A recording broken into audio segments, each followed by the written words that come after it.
Single dad Janitor played a broken violin in the lobby at 2 a.m. Then a music critic stopped in tears.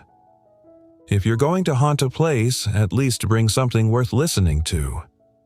The voice was whispered, half laughing, almost lost in the hush of marble and shadow. But Elias Ward didn't hear it. He wasn't playing for anyone. It was 2:03 a.m. The great hall of the Hawthorne Conservatory was empty save for the man kneeling beside a rusted janitor's cart. He wore a faded uniform, sleeves rolled just above weathered forearms. A ring of keys jingled softly at his belt as he moved with practiced efficiency until his hand stopped hovering over the mop handle. Instead, Elias reached into the cart and pulled out a worn leather case. He hesitated. The fluorescent lights above flickered once, casting long, pale reflections across the glossy floor. Outside the glass walls, the city was silent, cold. He opened the case. The violin inside was battered, its varnish worn down to raw wood in some places. One of the fine tuners was missing. The strings weren't new, but Elias held it with the reverence of a father cradling something that had once lived. He tucked the chin rest under his jaw and let the bow hover. Then he played. The sound wasn't perfect, but it was real. Raw, aching, fragile. The first notes wavered, then gained clarity as his fingers remembered the path. A melody, soft and haunting, rose into the cavernous space. It was not a famous piece. Not Bach, not Vivaldi. It was something simpler, something remembered. Lullaby. Halfway through the second refrain, his shoulders trembled, but he didn't stop. Behind the second-floor balcony rail, someone stood motionless. She had entered minutes earlier, shoes clicking softly across marble before she froze, trapped by the sound. Now she gripped the edge of the railing as if letting go might shatter the spell. Isabel Vance hadn't meant to be here. She'd left her meeting with the conservatory board hours ago, restless, frustrated. She didn't believe in ghosts. But this music, it felt like one. The janitor below never looked up. His eyes were closed. The melody floated upward, each note shaped by sorrow, by memory. Isabel's throat constricted before she realized why. She was crying. Not the dramatic kind. Not the kind with gasps or sobs.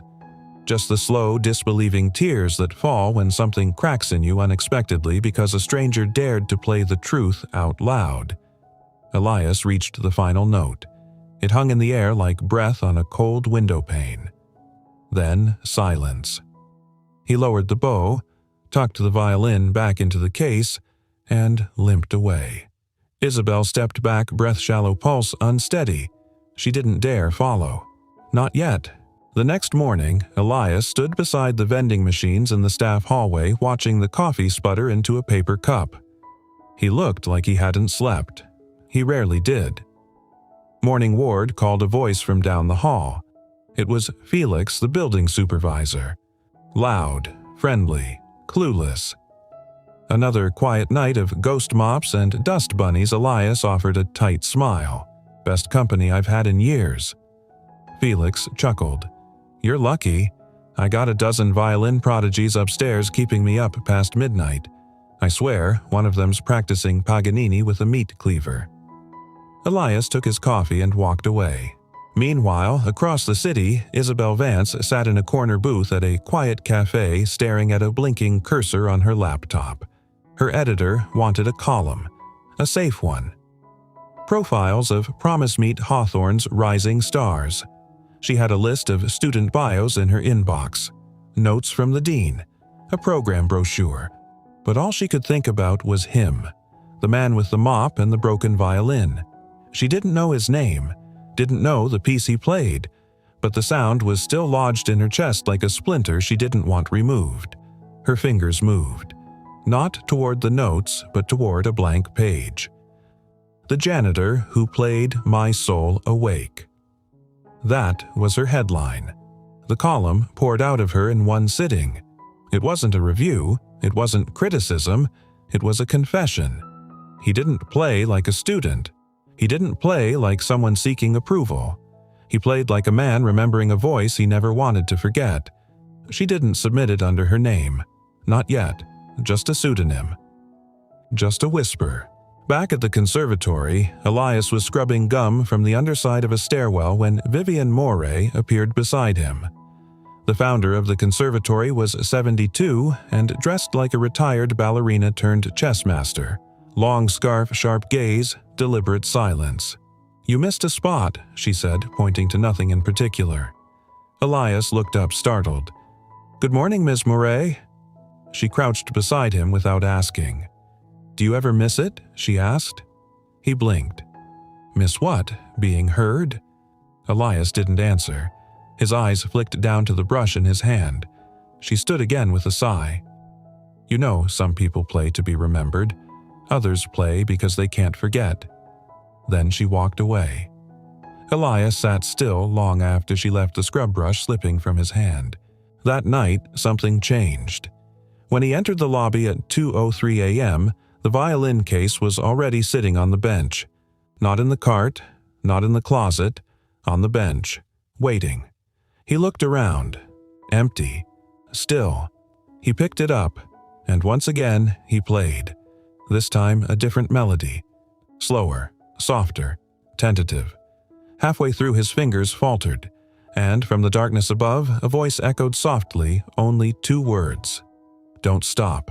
His breath caught. He looked up. No one. The lobby was empty. Only shadows and silence. He wasn't alone, and for the first time in years, he didn't want to be. The rain came late, soft, uncertain, as if the sky couldn't decide whether it wanted to mourn or just wash the day clean. Isabel Vance sat behind the fogged windshield of her car outside the conservatory, her hands gripping the steering wheel long after the engine had cooled. She hadn't planned to come back. Not tonight, not so soon. But the memory of that melody, the one the janitor played like it had been carved from his ribs, had followed her home like perfume clinging to skin. She hadn't been able to write about the students, or the upcoming gala, or the board's relentless insistence on reinvigorating the brand. She'd stared at her laptop for hours, deleted every sentence that felt safe. So she came back. Not for a story, for a sound. Inside the building, Elias moved quietly like always. His cart rattled slightly as he pushed it past the faculty lounge, past the auditorium doors to the glass atrium that overlooked the city skyline. Most nights he avoided the more public wings, but tonight felt different. There was a tension inside him he couldn't name, an ache that vibrated against the bones beneath his skin.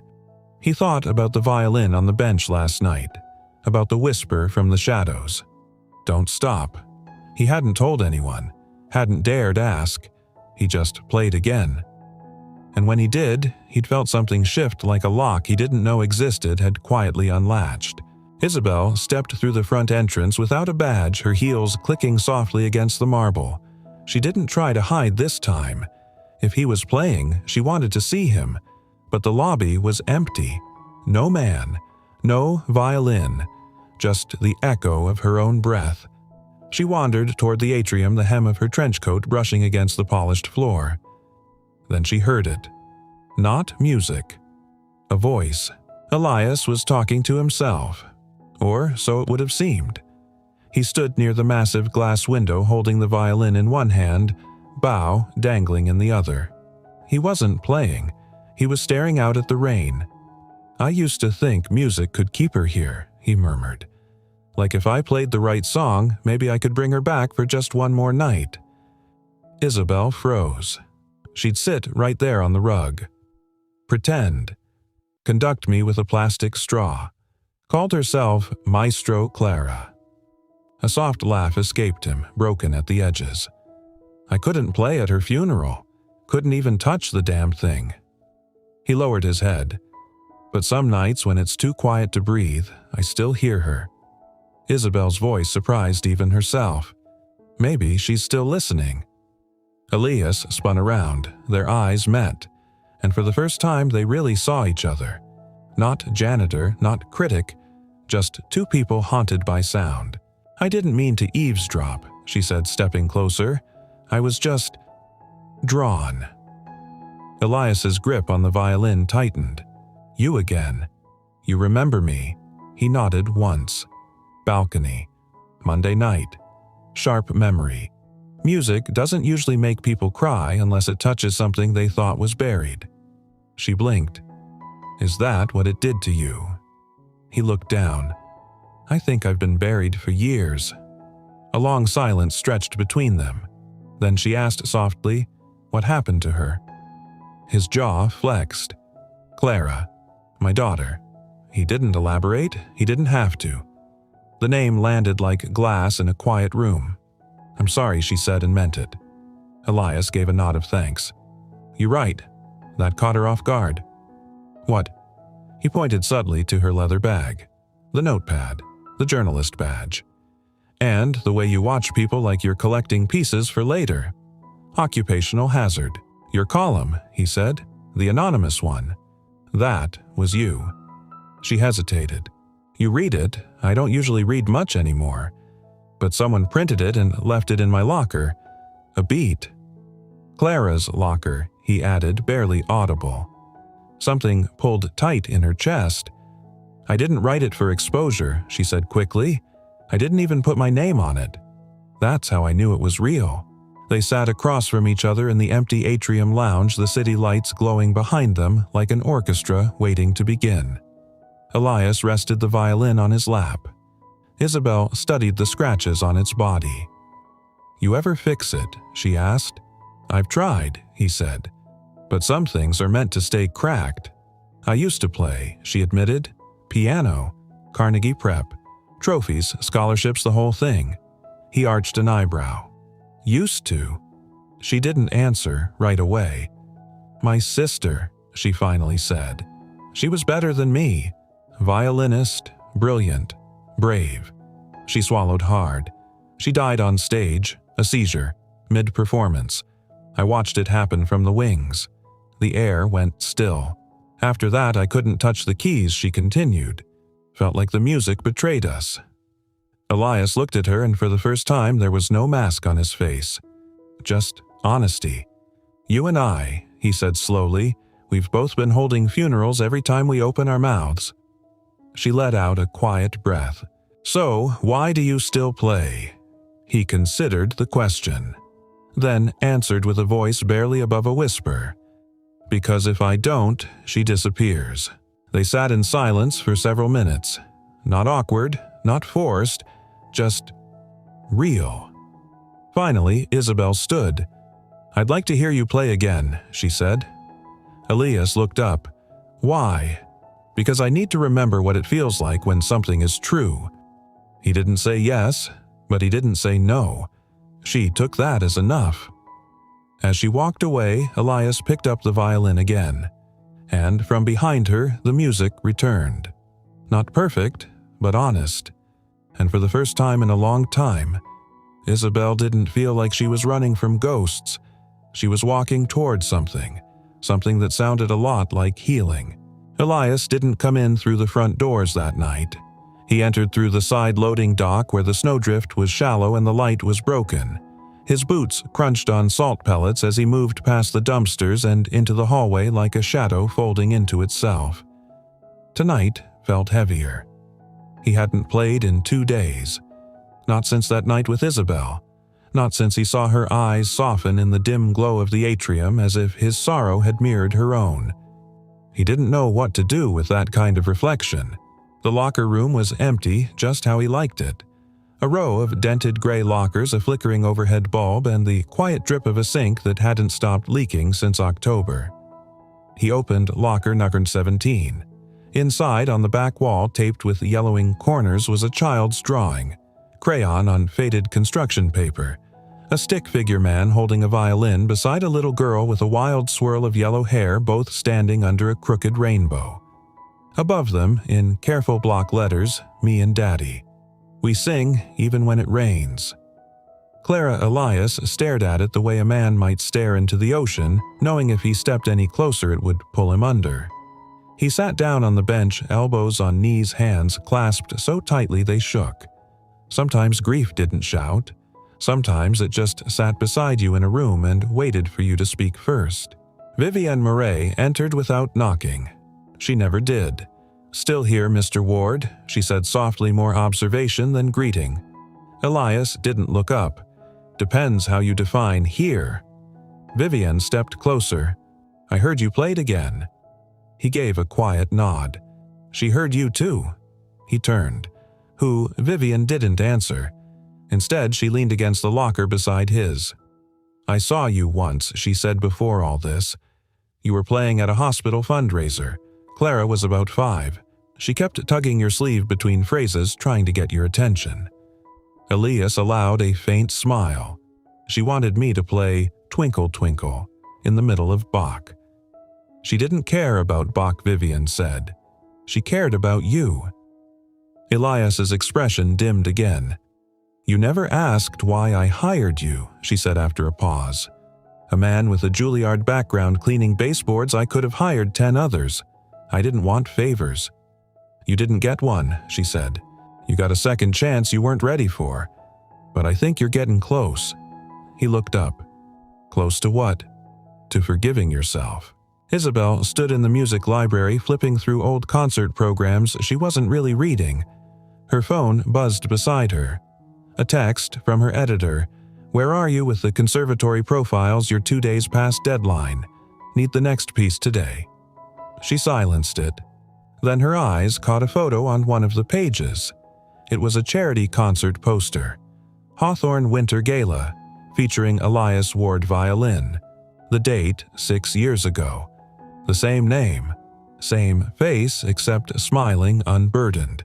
His arms around a little girl whose blonde curls looked like rays of sunlight. Clara. Isabel's fingers hovered over the image. Then she whispered to herself, "You weren't always the ghost." Later that night, Elias walked into the atrium. The lights were low. He hadn't brought the violin. But on the bench, exactly where it had been left before, sat a small envelope. No name. He picked it up. Inside was a page torn from a notepad folded neatly. He unfolded it slowly. "Play it again. The one that breaks hearts. I think mine's ready now." He stared at it for a long time, heart thudding with something that wasn't quite fear and not yet hope. Then, as if led by an unseen current, he turned and walked back to the locker room. He opened locker 17, reached past Clara's drawing, pulled out the case. He carried it like a prayer back to the atrium, and this time when he played, he didn't close his eyes. Isabel heard it from the hallway. She didn't enter. Not yet. She leaned against the wall, hand resting over her chest as if to keep her heart from breaking in half. The melody was different this time. Fuller, stronger, still aching but with a quiet courage beneath every note. He's not playing just for her anymore, she realized. He's playing to be heard. After the last note faded, Elias lowered the bow slowly. And then he saw her. Standing in the corridor beyond the glass doors, arms folded, hair damp from the snow. "You came back," he said, his voice quiet. "I never left," she replied. "I just didn't know where to sit." He opened the door and let her in. They sat side by side on the atrium bench. Neither spoke for a long time. Then Isabel asked, "Did Clara ever hear you play that song?" "No," Elias said. "I wrote it the night after she died. I couldn't play it until now." She nodded. "Then maybe she's hearing it now." Elias looked at her eyes, red but clear. "I hope so," he said, "because for the first time I'm not playing to remember her." He paused. "I'm playing so she'll know I'm still becoming the man she believed I was." Isabel's breath caught. And in that moment, without a single tear falling, the two of them sat in a grief so shared it didn't feel like sorrow anymore. It felt like something sacred. The thing about grief is if you don't speak it, it starts speaking for you. In Elias Ward's case, it spoke through a broom. Each morning at Hawthorne Conservatory, as students in pressed uniforms carried violins and cello cases past him without eye contact, Elias pushed the broom like a priest swinging incense slowly, deliberately, with a kind of reverence no one understood. No one but her. Isabel Vance stood just beyond the glass doors of the main studio, arms crossed, watching Elias sweep the marbled hallway with the same quiet focus he brought to a violin bow. She hadn't meant to come back 3 days in a row, but here she was again, drawn to a man who didn't speak unless it mattered and played music like it was a language the world had forgotten. "You know," she said, startling him slightly, "you sweep floors the same way you play, like it might save somebody." Elias didn't stop moving. "Sometimes it does." She tilted her head. "Save who?" He looked up, met her eyes. "Me." The honesty landed like a stone in her chest. "You ever feel like the world handed you sheet music for a life you didn't sign up to perform?" she asked. Elias leaned on the broom handle. "Every day since she died." Isabel nodded. "For me, it was the day my sister collapsed on stage." She stepped closer. "Eleanor was everything I wasn't, daring, loud, brilliant." And then, silence. Elias didn't say anything. "You know what the worst part was?" Isabel continued. "I didn't cry. Not at the funeral. Not at the hospital. I just shut off. Like a piano with every key glued down." "You shut down," Elias said softly, "because if you let one tear out, the whole damn symphony might start." She blinked, caught off guard. "Exactly." Elias nodded toward the hallway. "Walk with me." They walked slowly past practice rooms echoing with arpeggios and timid scales. Students passed them without notice, 2 ghosts in a temple of performance. "You still play?" Elias asked. Isabel shook her head. "Haven't touched a piano in 10 years. "Why?" She hesitated. "Because every time I sat down, I heard her." He looked over. And now she sighed. "Now I think maybe I want to hear her again. Just not alone." They reached the end of the hallway where the old chapel had been converted into a storage space. Elias stopped in front of a double door and pulled out a key. "Come on," he said. "I want to show you something." Inside was a mess. Dusty chairs, broken music stands, crates labeled "Do Not Use." But tucked in the back corner was something unexpected, a baby grand piano. Its legs scratched, its keys slightly yellowed. "You kept this here?" she asked. "It was Clara's favorite," he said. "Said it had a warmer sound, like it remembered people." Isabel moved toward it as if approaching an old friend she thought had died. She ran her fingers across the lid. Elias watched her, not rushing. Finally, she sat. Her fingers hovered over the keys. Trembled. She pressed one. Just one. It echoed through the room like a memory returning home. Elias knelt beside a nearby crate and opened the battered violin case. The scent of rosin and old wood filled the air. He stood, and without a word, they began to play. It wasn't polished. It wasn't perfect. But it was honest. The melody they built was slow, cautious. Her left hand testing simple chords. His bow finding breath between hesitation. And then something shifted. Their griefs began to speak to each other. Her sadness shaped the structure. His loss gave it color. By the time the last note faded, they weren't crying, but neither could quite breathe. Isabel turned to him. That wasn't a duet. That was confession. Elias smiled barely. "Then I guess you're the first person I've confessed to in years." She stood slowly. "You're not just a janitor, Elias." "I never was," he said. "But it was easier to disappear if I pretended I was." Later that day, Isabel sat in her hotel room staring at her laptop again. The cursor blinked like it had something to say. This time, she let it speak. Ghosts don't always wear white sheets or rattle chains. Some of them push mops. Some of them play music so quietly you only hear it if your own soul has gone quiet too. She stopped, reread the line. Then she added, "His name is Elias Ward, and if music has saints, he might be one of them." She didn't send it. Not yet. Some truths deserve to be held a little longer before being shared with the world. That evening, Elias returned to the storage room alone. He didn't play. He sat beside the piano, hands folded. and then he whispered as if to someone invisible. Clara. Maybe I was never silent. I just forgot what my voice sounded like. The room didn't answer, but for the first time in a very long while, Elias didn't feel like he was talking to a ghost. He felt like maybe, just maybe, he was being heard. If I fall off this roof, tell them it was your idea.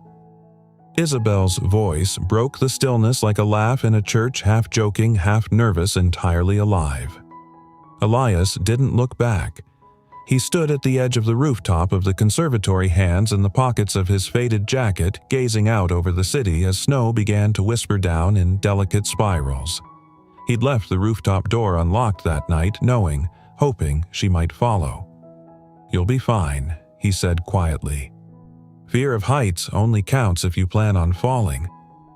"Very comforting," she muttered, stepping fully onto the gravel, pulling her coat tighter. "What are we doing up here?" He didn't answer right away. The skyline stretched before them in sharp silhouettes and golden windows. The distant hum of traffic below sounded like an orchestra tuning before the first note. Elias finally turned to her eyes, thoughtful. "Up here. You can hear your own silence." Isabel raised an eyebrow. "I don't usually enjoy being alone with my silence." Elias nodded. "Most people don't. It says things we work hard to drown out." She folded her arms. "And what does yours say?" He turned back to the city. "That I'm not finished yet." They stood in quiet for a moment that held more than words could. Then Elias took the worn violin case from beside the wall, opened it, tuned it by ear. No stage lights, no warm-up, just cold fingers and a slow breath. He began to play. Not for anyone, not even for Clara. This time he played for himself. The melody wasn't loud or showy. It moved with restraint, like a memory reintroduced slowly so it wouldn't break him again. It was written in a minor key, but it wasn't mournful. It searched. Every note felt like a question he wasn't sure he wanted answered. Isabel watched him, not blinking. The way his face changed mid-phrase. The way he tilted the violin ever so slightly at the crescendo, as if coaxing it not just to sound, but to speak. "I never understood how someone could play sorrow into a room," she whispered. "But you don't just play it. You translate it." Elias didn't stop playing, so she walked closer. And without asking, she sat beside him on the ledge. Their shoulders didn't touch, but the nearness felt like a dialogue. When the last note died, neither moved. "You know," Isabel said softly, "this would be a beautiful story." Elias smirked. "What? Depressed janitor plays violin on rooftop with emotionally unavailable journalist, more like two ghosts who stopped pretending to be alive and started trying." Elias exhaled slow. "Trying's the hard part. The only part," she replied. He turned to her. "Why do you really keep coming back?" She met his eyes. "Because you're the first sound I've heard in 10 years that didn't feel like noise. The words weren't romantic. They were real." Elias looked down at the violin, then at her, and before he could stop himself, he asked, "Do you miss her?" Isabel didn't ask who he meant. "Yes," she said, "every day. And not just the big things. I miss how she used to correct my posture when I played piano. I miss the way she rolled her eyes when I got sentimental." She paused. "I miss being needed." Elias's gaze drifted. "That's what grief doesn't tell you. That it's not just loss, it's loneliness with a name." A gust of wind kicked snow across the roof. Isabel shivered. Elias noticed. He stood and shrugged off his coat, placing it around her shoulders. "I'm not fragile," she said. "I know," he replied, "but you're allowed to be cold." She smiled. "You're infuriatingly gentle, you know that." He chuckled. "Takes practice." There was something in the air now, an ache, yes, but one that vibrated with potential. As if the night were holding its breath for something. "You ever think," she said suddenly, "about playing again?" On stage, Elias shook his head. "Not in a place where people clap." Why not? Because I'm not ready for applause. I'm just now learning how to stop hiding. She studied him. You don't hide when you play. That's the only time I don't. They sat in silence again. But this one felt earned. Finally, Elias stood and looked toward the stairwell. Come on, he said, before you catch pneumonia and I end up getting sued. Isabel stood too. What if I told you? I'd like to hear that piece again. Maybe somewhere warm next time. Elias nodded. Maybe. As they walked down the narrow staircase, their footsteps echoed like a soft coda to a rooftop symphony. Before she disappeared down her hallway, she turned back. Elias,